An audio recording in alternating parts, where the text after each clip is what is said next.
So, Brew, is there any chance the Cowboys have an F game? You know that an F game is almost always on the board for the Cowboys. But I am going to say no. Wow. There will be no F game. The Cowboys will roll. Green Bay is young. I said it yesterday. They're the youngest team since 1974 to make the playoffs. Their defense is suspect. All right, very suspect. Oh, you're going to let this go this time, huh, Wild? No, I mean, Dak, their defense gives up a lot over the middle, too. Mm-hmm. And that's where Dak thrives. Like, I think Dak's going to play well. Dallas is hyped. They're ready. Green Bay, I'm sure the players don't feel this way or the coaches, but there is a little sense of, hey, it's been a great year. We got to the playoffs. The future's bright with Jordan, but the future, not the present. So, yeah, I think Dallas is going to roll. I think the F game possibility will come in round two but not this game. Yeah, I'm with you. I don't think there will be an F game. I will say this. As much as you've talked about the Green Bay Packers defense, they don't give up a tremendous amount of points. So for the Cowboys, and I'm on the Cowboy bandwagon now, for us just automatically believing they're going to steamroll the Packers, I don't know how much that is true because they put up fight. But you got to believe with all that's at stake, with Mike McCarthy starting, that he gets to play his old franchise, the team that he won the Super Bowl with. Obviously, I was a part of that. And then you think about Dak Prescott. Micah Parsons has been doing a lot of talking about the regular season has been cute and understanding what's at stake this season. Even with the Bill Belichick stuff now looming, they are listening to all of what the media is saying.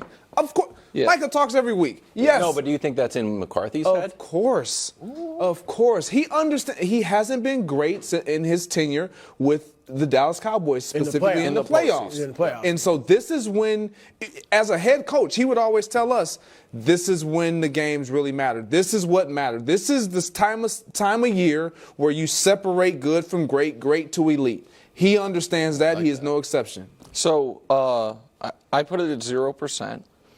And I'm going to dust off an old favorite from a few years ago. Better than a bye for Dallas. I think this is because the postseason has had some real anxious moments, and because the Packers are so young, and because Jordan Love, and credit to you for pointing this out earlier, and credit to him for playing so well. I do think Jordan Love's good, and I think he's going to be very good, but it's his first playoff game. It's a road environment. His team's a heavy underdog. I don't see a scenario where not only the Packers win, where it's close. And if you just look at the numbers going into the game, Dallas at home has slaughtered people, and we can show you that, and we know that. They're best in everything. And the point I was trying to bring up earlier this week that led to quite the kerfluffle until then Brew mentions it, and there's no problem whatsoever, is the Packers' defense is not good. And so if the kind of genesis of better than a bye is why would something be better than a bye, it's because you can work on things. So I do have something that I think the Cowboys need to work on. Can we get something out of Tony Pollard?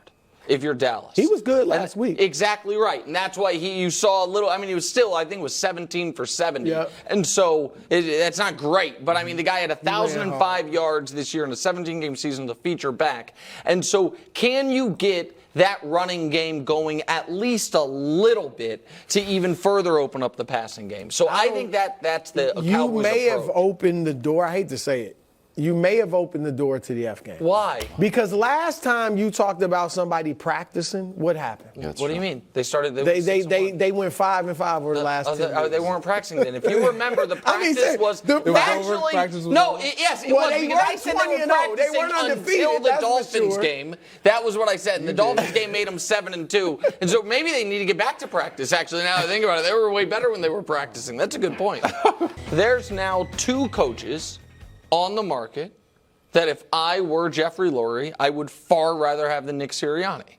Bill Belichick and Mike Vrabel. That I think would instantly make the team better. And so now, because it's such a bad look for the organization to fire a coach a year removed from a Super Bowl, you really can't do it unless you have a collapse like this.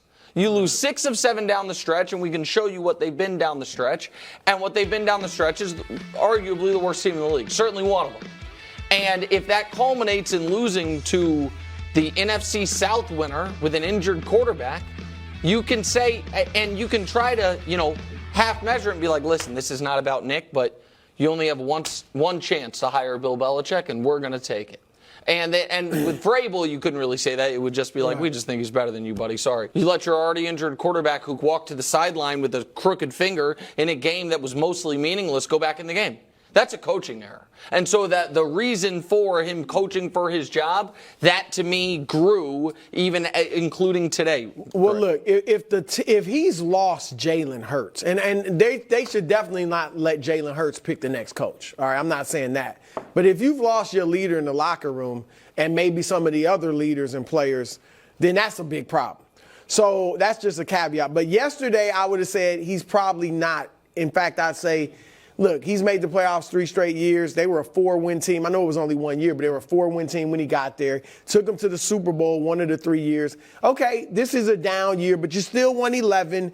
Let's run it back and see how things work out. You're on the hot seat now, but let's run it back. But now that Belichick's available, yes. If they lose this game, even if the heck, Belichick is Belichick. So even if they lose in the second round, if they play San Francisco and get slaughtered again, then maybe you're looking at him. But yeah, bottom line is since Belichick's available, he is coaching for his job. Yeah, that's the way I feel. Yes, he's coaching for his job. And the reason why is because anytime you have a coach that what's looming around that locker room, that organization is he's kind of lost the locker room or his messaging isn't getting through any longer. When you have 53 guys and they're not all going in the same direction and you have that amount of talent and that personnel around on that roster, there is no excuse. And you couple that with now you're losing, you lost 5 of 6, and then you falter in the postseason where you still wasn't able to get through to your team, something has to change, and it's not going to be a roster haulover. Right. It would be a head coach, especially now that you see what's available. I wouldn't do it for Vrabel, as good as he is. I don't know that he's better than Sirianni. I do.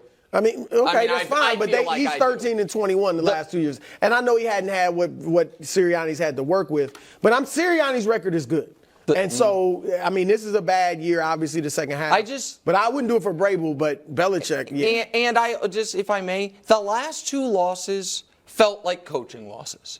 Losing to the Cardinals the way you did and then no showing for the first half against the Giants when your starters were playing because the talent is there. That to me is the Cardinals' loss was the defensive coaching staff is in shambles. But that's because Sirianni promoted Patricia. And then the Giants' loss was these guys had decided on their own, we don't care about this game. And going into that game, you had players really going to bat for Sirianni. Yeah. And so that was just odd to me. And but they weren't aligned. Fight. Like if the players it looked like they if the players' feeling was I don't know or maybe their feeling was listen, this game's meaningless, Dallas is going to lose. We'll be ready for the playoffs. Then they need to be in lockstep with the coach and don't put Jalen Hurts and AJ Brown and those guys out there and give them the week off. AJ, that's another issue. AJ took everybody to an escape room though. It's supposed to heal everything. Thanks for watching. Subscribe here to get more from the show and to check out clips from other shows on FS1.